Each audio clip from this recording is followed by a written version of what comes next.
పృథ్వీలింగం కాంచీ క్షేత్రంలో ఉంటుంది. ఆ కాంచీ క్షేత్రంలో పృథ్వీలింగానికి నమస్కారం చేసుకోండి. రెండవ లింగం ఆపహ అంటే నీళ్ల లింగం, నీటితో ఉన్న లింగం. జంబుకేశ్వర క్షేత్రంలో రెండవ శివలింగం మనకు దర్శనమిస్తోంది. రెండు చేతులు పైకెత్తి నమస్కారం చేసి స్వామివారిని ధ్యాన శ్లోకాన్ని చెప్పండి.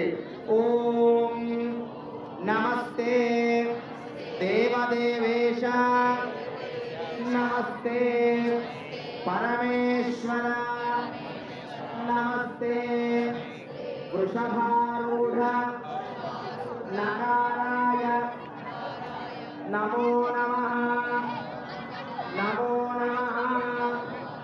ఓం జంబుకేశ్వరాయ నమః. శిరస్సు వంచి రెండవ లింగమైన జంబుకేశ్వరుడికి నమస్కారం చేసుకోండి.